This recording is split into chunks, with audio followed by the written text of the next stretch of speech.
RR Pankaj से जुड़े रहने के लिए इस चैनल को सब्सक्राइब करें और बेल आइकन को दबाना ना भूलें ताकि आप हमारी वीडियोस को देख सकें, वो भी बिल्कुल फ्री में। नमस्कार, प्रणाम। हम हैं गीतकार आरआर पंकज और आज हमने की रिकॉर्डिंग बा और साथ में हमारे बड़े छोट भाई मनी यादव जी। तो मनी यादव जी बताएंगे आप कहाँ से हैं? जी, हम पश्चिमी चंपारण बेतिया से हैं। पश्चिमी चंपारण बेतिया से हैं और आज ही बेतिया से आए हैं और आज हमारा रिकॉर्डिंग चल रहा है तो जिसके कुछ गाने हैं और हम लोग आज रिहर्सल कर रहे हैं। तो एक आध गाने हम लोग देखते हैं क्या आप तैयारी किए हैं। यही गाना था जी।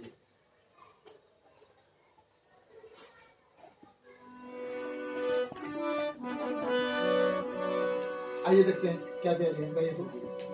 एक तो चेहरा क्यूटी क्यूटी, दूजे सजल बाटे ब्यूटी, तीजे निखरल बा गजबे जवनिया हो। बहुत बढ़िया। किस्मत वाला वही है जेकर बन के तू जइबू दुल्हनिया हो जान। किस्मत वाला वही है जेकर बन के तू जइबू दुल्हनिया हो। इसको थोड़ा सा और भाव लगाइए कि एक तो चेहरा क्यूटी क्यूटी, दूजे सजल बाटे ब्यूटी। एक तो चेहरा क्यूटी क्यूटी, दूजे सजल बाटे ब्यूटी, तीजे निखरल बा गजबे जवनिया हो। किस्मत वाला होई जेकर बन के तू जइबू दुल्हनिया हो जान। किस्मत वाला होई जेकर बन के तू जइबू दुल्हनिया हो। लाल चटका लाल चटकार जनमर होठ लाली। लाल चटकार जानमर होठ लाली, गोरे गोरे गलिया के चुमे कनबाली। और इसको माफ करिए देखिए। लाल चटकार जानमर होठ लाली, गोरे गोरे गलिया के चुमे कनबाली। देखी सेक्सी फिगर। एक बार लगे। हर की लाल जनमर चटकार होठ लाली। लाल चटकार जान, लाल चटकार जनमर होठ लाली।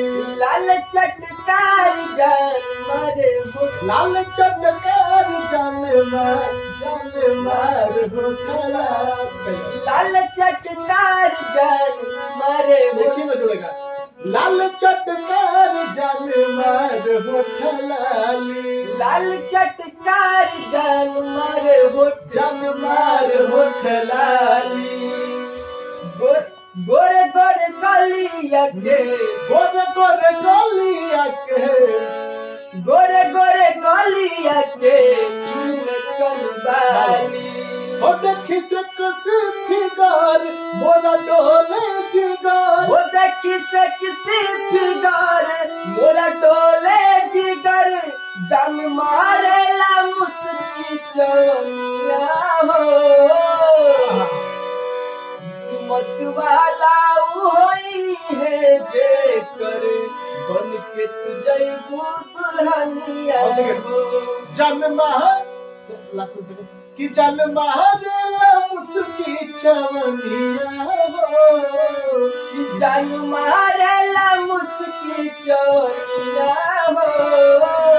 किस्मत वाला होई जेकर, किस्मत वाला होई जेकर, किस्मत वाला होई जेकर बन के तू जइबू दुल्हनिया हो जान। किस्मत वाला होई जेकर बन के तू जइबू दुल्हनिया हो।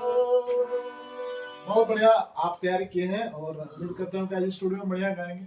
तो आप सब हमारे नए रिकॉर्डिंग देखने के लिए और सुनने के लिए, ऐसे ही हम रिहर्सल देखने के लिए, ऑनलाइन देखने के लिए आप लोग हमारे YouTube चैनल को जरूर सब्सक्राइब करें।